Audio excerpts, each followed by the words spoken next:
I was glad that Father Deacon gave the explanation of the parable in the sermon today, because sometimes we sort of think we know what it meant, but there's more to it than that, because Christ wouldn't have used the parables as something that's sort of, the word indicates that it's pointed, it has a meaning, it's direct, that to have a meaning.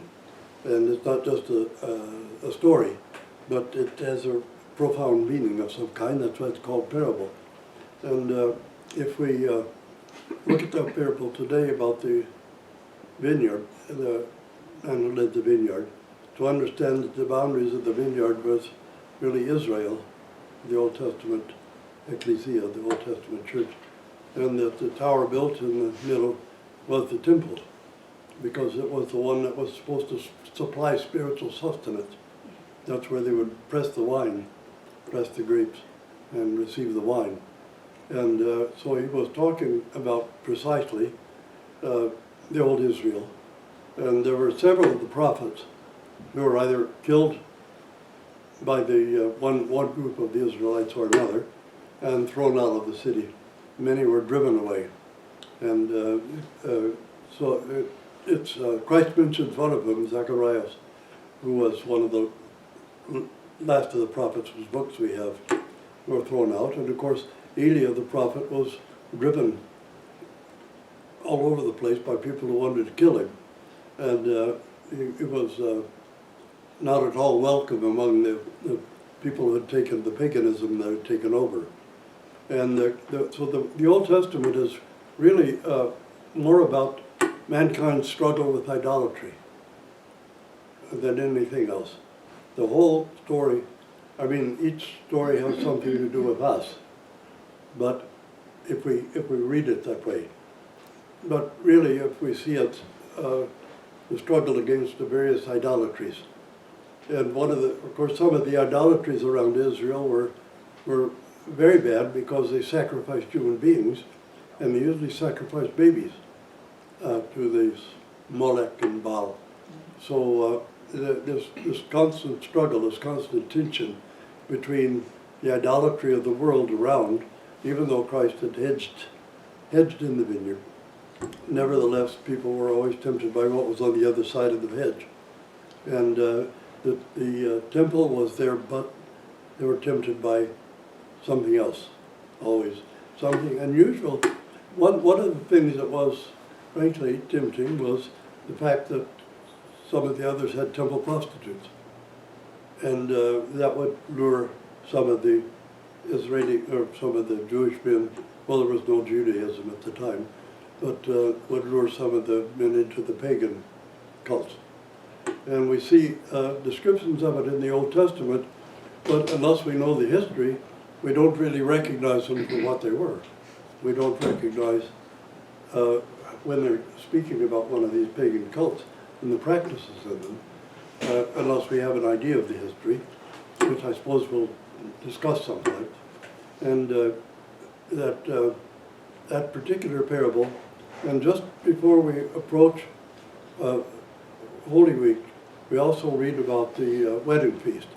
And it happens that the first 3 days of Holy Week, the evening, we have the bridegroom service. So the parables about the wedding feast are very meaningful then, very pointed. That no matter how much of an invitation we get, we always find excuses not to be there. And that so many people say the name Jesus Christ, but it's just a word to them. Doesn't mean so much. And they remain kind of unchanged, untransformed. And we find that, of course, even in Orthodox countries, we find a lot of people who are too drunk to go to church on Sunday morning, sometimes are hungover. But that's one of our tragedies. And what we're trying to do when we talk about this in the Meleti is trying to show that, on the one hand, people are too harsh when they teach about the Christian life. They're full of fear and anger and hatred, and they pollute the Christian life with that. But some people are too completely loose, so they don't pay attention to Jesus Christ. and don't pay attention to, Jesus Christ said, come to me all you that are burdened and heavy laden, because my yoke is light and my burden is easy. So we're not here to be burdened down. We're not here to be crushed beneath so many rules and regulations and all the little petty things that we're told by so many of our teachers. That even we talked about fasting, and for some people fasting is something that's supposed to be a heavy burden, supposed to make you as miserable as possible. And of course, during fasting time, we should think about repentance. But we shouldn't think about how can I make myself even more miserable than I am. So fasting, still, we said so many times about self-control and self-discipline, not about laws, rules, and regulations.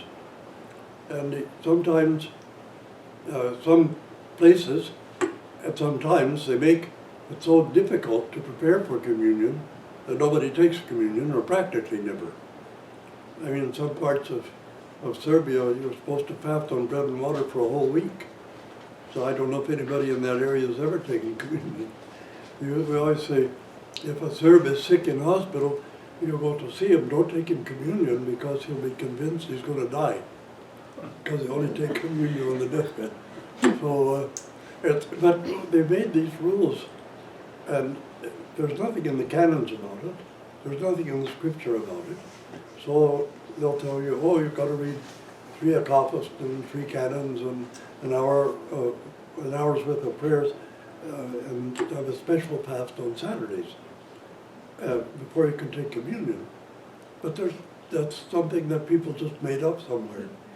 And I suppose even taking confession before each communion was probably something that was necessary when people only took communion once a year, or maybe 4 times a year at the most. And they never had confession unless they were going to have communion. But having confession before each communion is not required if you're taking communion regularly. And I remember an elder on Mount Athos told me one time, because we had some confusion between what was the rule for preparing for communion, and he told me the best preparation for communion is Holy Communion. So if you're taking it regularly, that's the best preparation for it. And for myself, I'll have to say the preparation for communion is to try to forgive. We've said that so many times, but it always bears saying, trying to forgive other people. And if you offended anybody, asking for their forgiveness also. So that's the real preparation for communion. Just our Lord didn't give us, He gave us a narrow path, but not a rocky path. Not a path full of pit holes to fall into, but a smooth path. And we have to bear in mind just exactly what Jesus Christ himself said, and not what somebody else says about what Jesus Christ said necessarily, because all the commandments he gave us were about loving someone, and that's the first and foremost. And to love is to forgive. So anyway, that's the only point I wanted to make. I said next week we're going to talk about the epistle to the Hebrews, because there are usually a lot of questions if people have read it. If you haven't read it, you won't have any questions about it.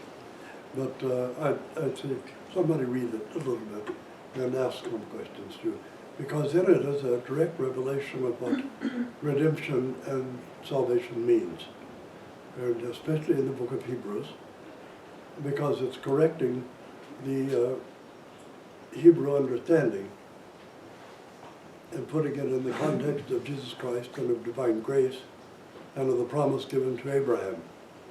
So it's very important. In any case, I'm not going to say too much if I can ask for some questions. If somebody can ask any questions, we need to clarify something. This is the time. Yes.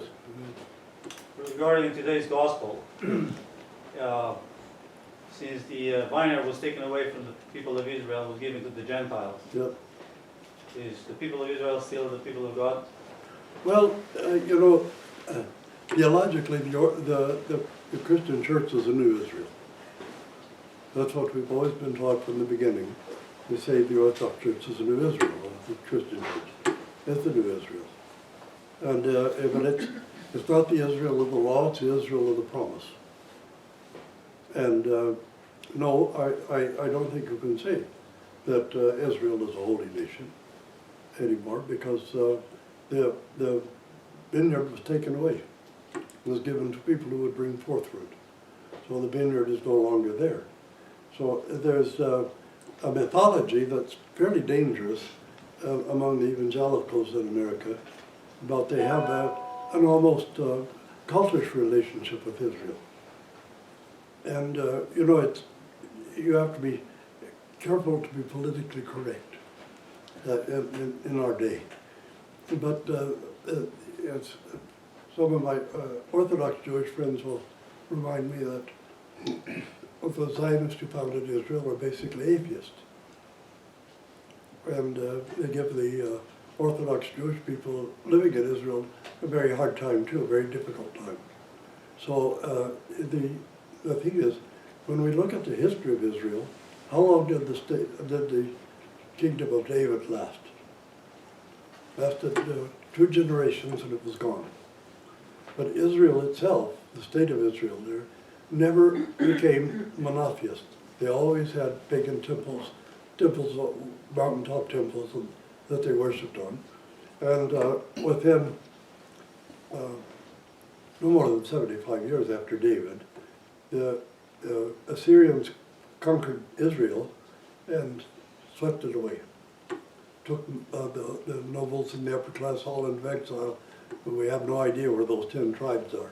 I mean, they didn't take every person in the tribes, but they took the upper class and nobility away to someplace. And what was left was Judea. And Judea founded what we now call Judaism around 550 BC. And Judaism, as we know it, didn't exist before 550 BC, and the carrying away into Babylon. And it brought back, of course, a lot of ideas from Persia and Babylon that meshed into the system and founded the religion called Judaism. But so it's a little bit tenuous, but the sort of cultish relationship that some Christians have with Israel is not particularly healthy. And the only thing we know from some of the New Testament prophets, like Cosmas of Italia and some of the others, that they tell us, whether it's so or not, Antichrist will come from the tribe of Dan into Jerusalem and reign in the rebuilt temple of Jerusalem. That's why when somebody asked Father Cosmas, he was reading this from the Synaxarium on Matins on Meat Fair and Cheese Fair Sunday. The Synaxarium tells us the prophecies about Antichrist. And somebody asked Cosmas about how could Antichrist sit in the temple in Jerusalem and demonize the whole world. And Cosmas said, well, I perceive in the latter days that the horns of Satan will protrude from the tiles of every roof. And in each home there will be a talking icon. And he said in those days the devil will orbit the earth with his pumpkins. And by this means Antichrist will speak to the whole world just from the temple in Jerusalem. So I pretty well predicted satellite broadcast and television. That's what he saw. So you had it. But anyway, that's what the Synaxarium tells us. So we have to be not worried about it. It's not a problem for Orthodox Christians. You know, the sectarians are always hysterical about the last days, the last times, I remember one pastor asked me when I thought the end of the world would come. And I said, well, don't worry about it. When you get there, you'll know. When it comes. Meanwhile, we don't have to worry about it. I mean, we trust in Christ. We trust that Jesus Christ is going to work out all things, work together for the good for those who believe. So we're going to be just depending on Christ, and we don't have to worry about it. What we have to worry about is our own conscience. Yeah. See, that's the main thing, because our conscience is going to judge us on the, when we depart from this life, our conscience will be our judge. So, as St. Cyril of Jerusalem says, you don't think that God's going to sit there and open a bunch of books and go down the list. It's just, no wonder it's eternity. It's going to take eternity to get through the list. But, they have a sort of a Santa Claus God. He's making a list and checking it twice to find out whether you're naughty or nice. But you don't need all that. Your own conscience is going to be an incorruptible judge. A judge you can't bribe, your own conscience. And so don't sweat it. In the meantime, just try to live a Christian life and try to worship God in the way that we've been revealed, and try to love your neighbors and be kind to people and don't judge anybody. So that's, just try to live a Christian life. Yesterday we had a little over 100 Ethiopian people here from the Ethiopian church. And their whole program for the day was to pass out paper to each table and ask everyone to write down what they thought they could do to live a better Christian life. And it was kind of interesting because they translated some of it so we could understand. All of the young people, of course, wrote in English. Because one big, I think, error that a lot of immigrant communities make is to say, my children are, let's say, Serbian. No, they're not, they're Canadian. You're Serbian. They're Canadians of Serbian ancestry. So you can't expect them to go on speaking Serbian language all the time, because their friends only speak English. I've seen many times when Baba couldn't even speak to her grandchildren because Baba never learned English, and the grandchildren don't speak Serbian well enough. So there's a gap between Baba and Gilda and the grandchildren. Because but the other thing is that the kids will start to think in English. They're going to school in English. They have to think in English at school. And so they're not thinking in whatever language we have. And some communities did make that sort of mistake. Well, the kids there all had to give us a list of their answers in English. They couldn't express themselves well enough, although they're first generation, they couldn't express themselves well enough in Ethiopian. They could only use English to really express themselves. So that's sometimes a mistake that all of our ethnic immigrants make. So we used to have a program when I was dean of the seminary in Grayslake. He says, well, if you want to teach the children Serbian culture and history, teach them in English. And you can also teach the language if you want to, but they're going to learn the history and the culture better in English than they are in Serbian.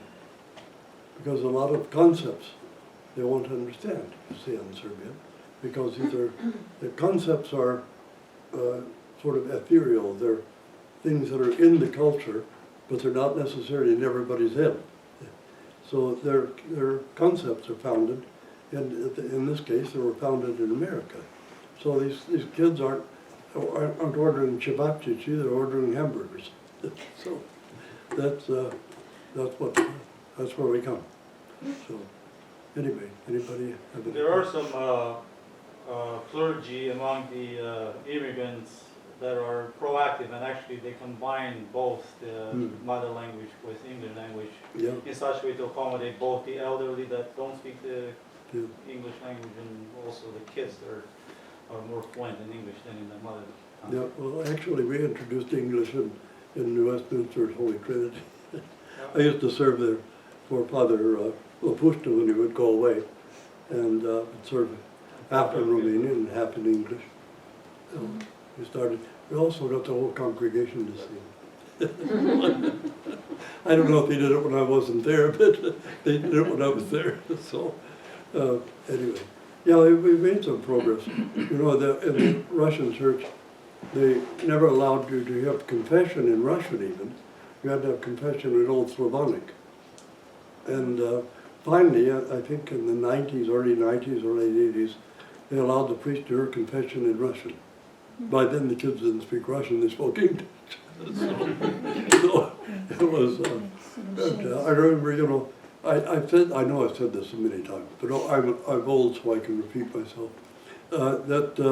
They gave you a card with a list of sins on it in Church Slavonic, and you didn't know what you were confessing, but you read all these sins.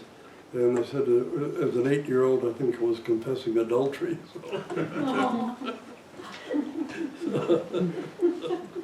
Yabrudit. So, anyway, I was a bloody scene. Anyway, that was, but thank heavens it's progressed now. So I notice in Greece they're trying to construct a more complete anthropology, you know, the theology of man, the theology of the human person. And they find that, you know, we've discovered so many things, we have so much additional knowledge than what we had 1,000 years ago, 1,500 years ago really, that we have to have an expanded anthropology, we have to an expanded understanding of the human person, because we know so much more about it than we did 1,500 years ago, 1,000 years ago, or even 200 years ago. And we have to take another look at it. So, anyway. Vladika, you spoke about earlier, you said, and you say this a lot, you know, in talking about, you know, to love is to forgive and everything else. Yeah. I'm just interested in, because you also talked about, you know, sacrifices and everything else, and I'm interested in what's the theological aspect of that, and how do you generally, and more a question for you, how do you find teaching that? And teaching about, yeah, and well, you know, it depends on where you're teaching it. We have, you know, Narcotics Anonymous here on Thursdays. And one of the really important things is for them to forgive themselves. But that should be the basis of confession. You know, it's easy to get God's forgiveness. Not so easy to forgive ourselves. And we can hold on to feelings of guilt, even after we've received God's forgiveness, that can actually make us ill. These burdens of guilt that are put on people can make you psychologically sick, even psychiatrically sick, if you hang on to the burdens of guilt. You can't, you know, we're a little bit like Lot's wife that way. We keep looking back on the burning city. And instead of moving forward, instead of moving ahead, we look back on the burning city. And maybe our hearts become a pillar of salt. So because we don't look ahead and move ahead. And hanging on to guilt. But when it comes to forgiveness of other people, the same thing pertains to hanging on to grudges and feelings of offense from other people, that we can't move forward. We're always looking back, we're always looking over our shoulder, and we're not looking ahead at the road. So it's dangerous to drive that way. It's also dangerous to navigate life that way. That it's not just the grudges that we hold, or the offense that we take, or the things that we keep thinking over and over again about something that somebody did to us or said to us, that our pride tells us we should be deeply offended. They keep burning in our heart like a fire, and burn in our minds, and sometimes deprive us of our peace. So it's just to think, you know, sometimes you can forgive a person but not put yourself in a position where they can burn you again. But you can forgive them what they did. And you have to avoid some people because they keep your conscience and your mind agitated. They keep reoffending. And our pride is always willing to be offended. So it's the same thing as the fall of Adam and Eve fell into egotism and self-centeredness. And most of the time our offenses are, the time we're offended, is a result of our own ego and our own self-centeredness. But sometimes we're offended at things that under proper circumstances we wouldn't be offended by, but they catch us at a moment when we're in a certain condition and we can be offended by them. Otherwise we could take them as humorous or something. It would be kind of funny. But it's really to think over the offenses that we think people have given us, and think how, well, is it really serious? Or is this just my pride or my ego that's being messed with? And sometimes, because we're, the way our mentality is, we should think about this sometimes, especially during fasting periods, when we can think over these things, that people can play with our heads if our heads can be played with. If our minds can't be played with, they can't play with our minds. So sometimes our minds it's too easy to play with somebody's mind. Because if you see a weakness, somebody's going to be around who's going to see that weakness, and they're going to go out of their way to play on it. So if somebody has a little grudge against you, you're going to say, I'm going to mess with his mind. So I'm going to mess with his brain. And they do that. But getting over offenses a lot of times thinking about our own ego and pride. Just try to contemplate it and say, well, whether the offense would have been so serious if my ego didn't think it was. And sometimes, though, if somebody commits an offensive sort that we know we have to avoid that person because they're going to re-offend, and they're just that kind of person. And they're going to keep our minds agitated.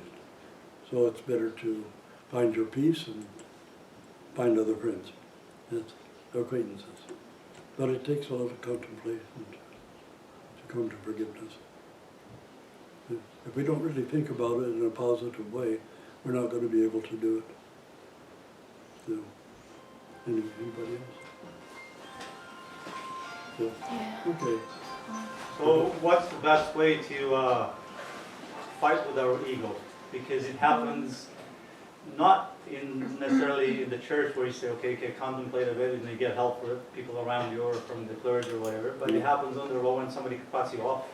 It happens at home when the wife tells you to do something, who is she to tell me what to do, and stuff like that. Like how do you fight against your own ego? Because I guess at a certain point, we all are egocentric. Well, of course, we have to have a certain amount of ego to survive in the world. If we didn't, we'd just be an object in the communal landscape. Yeah. But we have to have a certain degree of ego, but egotism is something else. But when we get offended like that, we just need to stop and think about it and contemplate it a little bit. Because if we don't think about it, we're never going to grasp it, what it is. See, it's like, when you throw your clothes all over the house and your wife gets upset because you didn't put them in the hamper, You say, I worked all day, I'm tired. So it's easy to get offended, especially in traffic.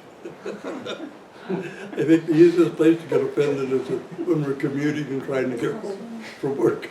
So it's just something you just have to contemplate, actually contemplate, and think about it very deeply, and you try to isolate it within yourself. But it does take a lot of self-knowledge and self-contemplation. So that's really the only way you can get at it. When you're offended, stop and think about, and think seriously about, why am I offended? What was so offensive and why am I so offended? And think about it, try to quantize it and qualitize it in your own mind. And that's the only way you can come to grips with it. So, Metropolitan Anthony Hrabovitsky, my theological hero, he once said the trouble is people don't think their thoughts all the way through to the end. We think about something, but we don't keep thinking until we get to the end of thinking about it. And sometimes we say things without having thought about what we're saying, or what it's ultimately going to mean, and what the ultimate conclusion that other people are going to make from what we say. So we don't think our own thoughts through to the end. And when we take offense, we often don't think our thoughts about it through to the end. All we can do is we start thinking about the offense, and then we become re-offended because we stop there. We don't continue to the end of our thoughts. That's all you can do is contemplate and think about it.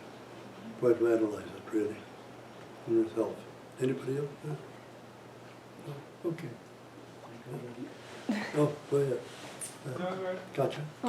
Well, my question is related to what we just discussed about. It's basically, for example, if you lose like trust in somebody, like your close friend, your husband, your family member, based on their actions, like what they've done, and it's like how to give like more than, for example, if they want to get another chance from you, just like to be friends, or how to get the trust back again, like how to, or it's like you need to forgive, and as you said, stay away from those people. Like I hate to use a Russian expression, but that sounds a little harsh. I can forgive, but I'll never forget. You're right. I mean, you can't be foolish about these things and say, well, okay, I've completely lost trust in the person. Why did I lose trust in them? What qualities made me lose trust in them? And do I want to get burned again? You know, it's okay, you can forgive them and get on with it, but sometimes you have to tell a person, well, I'm sorry, but I can't. It's just too complicated for me to be in any kind of relationship with you. This complicates my life. It makes my life unpeaceful, and I just can't do it. So, and sometimes you have to tell even somebody close to you, well, you're going to have to earn my trust again, because I lost trust in you, but you have to earn my trust. You know, it seems like respect and trust, and you know, it's like a bishop who says. I went to see a bishop one time, and he was sitting behind his desk over here, and I was a young student. And then I came in, I sat down in the chair, and he says, "But my dear one, what kisses the bishop's hand?" And I thought, well, maybe I don't want to, because I don't. But it's you say you respect the office, but don't always respect the person, because respect is not available on demand, and neither is trust. They have to be earned. Both of them have to be earned. And if somebody has to earn their trust, if they lose their trust, well, okay. After you straighten yourself out, come and try to earn my trust again. Or you say, no, it's just too complicated. I can't. You know, I don't dislike you. I don't hate you, but I really don't want to be involved with you because it's too upsetting for me. It robs me of my peace. But the best thing is to be honest with those things. Don't try to say something sort of sideways that they might not necessarily understand. Just be frank and honest. And look, you've lost my trust. And since I don't trust you, I can't be involved with you. And if somebody in the family, just to tell them to earn the trust again. Not if it's a boyfriend, tell them bye-bye. Clear. So what do you do? I have a follow-up question to that, because I think it's very interesting, and that you know, it affects a lot of areas of life, whether friends, even in work, obviously personal life, obviously family. So when we do something like that, I think there's a bit of a conflict there theologically, in terms of, you know, we want to forgive, we want to be good people, and we're thinking, hey, if I wanted to, I could forgive endlessly, right? So where do you draw the line? Where do you stop forgiving because you know you're harming yourself? Actually, sometimes you can forgive but not forget. I mean, that sounds like a contradiction in a way, but if somebody's constantly offending, or they're involved in if they're involved in a lifestyle, if you know they're selling pot, I mean they're selling, that's not illegal anymore. If you know they're selling coke or something, you don't need to hang around with them anymore. But you can, if they've offended you, you can still forgive them. But they're just not the kind of person you want to be associated with because of the lifestyle they're leading. And the lifestyle they're leading is a mule or a direct salesman, a direct narcotic salesman. And you don't hang around with mules because they might get blown away at any time, and you don't want to be in the wrong place at the wrong time and have somebody blow you away too. But but you do have to make those choices. And you say, well, don't judge, but there are times when you have to make a kind of a judgment call like that. And you don't have to judge and condemn them or just go over in your mind about them and what's wrong with them. Just judge, well, it's not going to do me, it's going to do me some harm if I hang out with them. This is going to just make my life more complex and more unstable and more unpeaceful. So I need to not hang around with that person anymore. So, and that's the thing. And it's, you know, there is a time when a person betrays you in a way that it's obvious that they're just easy for them to betray a person, you know. So that's Saint Ephrem the Syrian says that when he's talking about hell, he says the most painful thing is the sin against love. And he says, as when a husband betrays a wife or a wife betrays a husband, or when a friend betrays a friend. You know, if you have a friend who betrays you, it's very painful because there was, you know, that degree of love there, the philanthropia, and that it's been betrayed and it's broken, and it's hard to mend it. And somehow, if we try to mend it, well, you know, it's not as if we could let crazy grow on a relationship. So the relationship that's been broken like that, it's very hard to mend it. But it's something, well, you try still to forgive the person, but just don't give them any matches to burn you with again. That's the only thing. Yeah. What is the Orthodox view on blood transfusions? Well, nothing wrong with it. It's an organ transplant like any other because blood's an organ of the body. And I know that one particular religious group are very opposed to it because it happens to be mentioned in the Old Testament about not consuming blood, not eating blood or drinking blood. That puts Norwegians in a bad stead because when they butcher an animal, they fill a cup of the blood and drink it. But anyway, you're not supposed to, it's not talking about transfusion, it's talking about consuming blood. And in the Old Testament. And it's not even related to transfusion because you're not drinking it or eating it after all. It's some people opposed to organ transplant or leaving some of your organs to be transplanted just on a sort of a not very well thought out basis. They say, oh, you're going to need all your organs for the resurrection. And they say, well, after 3 years, they're not there anyway. You know, they're evaporated, they're dust, some worm has eaten them and done what you do with things you eat. And so they're not there anyway. And after 3 years, nothing is left of your organs. And in the resurrection, we talked about transfiguration, the transfigured person. So that question has often come up about heart transplants. But, you know, if I'm going to die and some of my organs are going to save somebody else's life, they can have them. I don't need them anymore. So why shouldn't somebody else, you know, have a life-saving transplant from one of my organs? I don't mind. I think that the question is strictly, when there was a debate about it, it was strictly emotional. It didn't have anything to do with reason on it. So there's nothing wrong with blood transfusions, it's an organ transplant. So, besides, you don't take all of somebody's blood anyway, you only take a certain amount that they've donated freely. So that's, I mean, you know, I've donated blood for years and years and years. Somebody else has gotten some of it.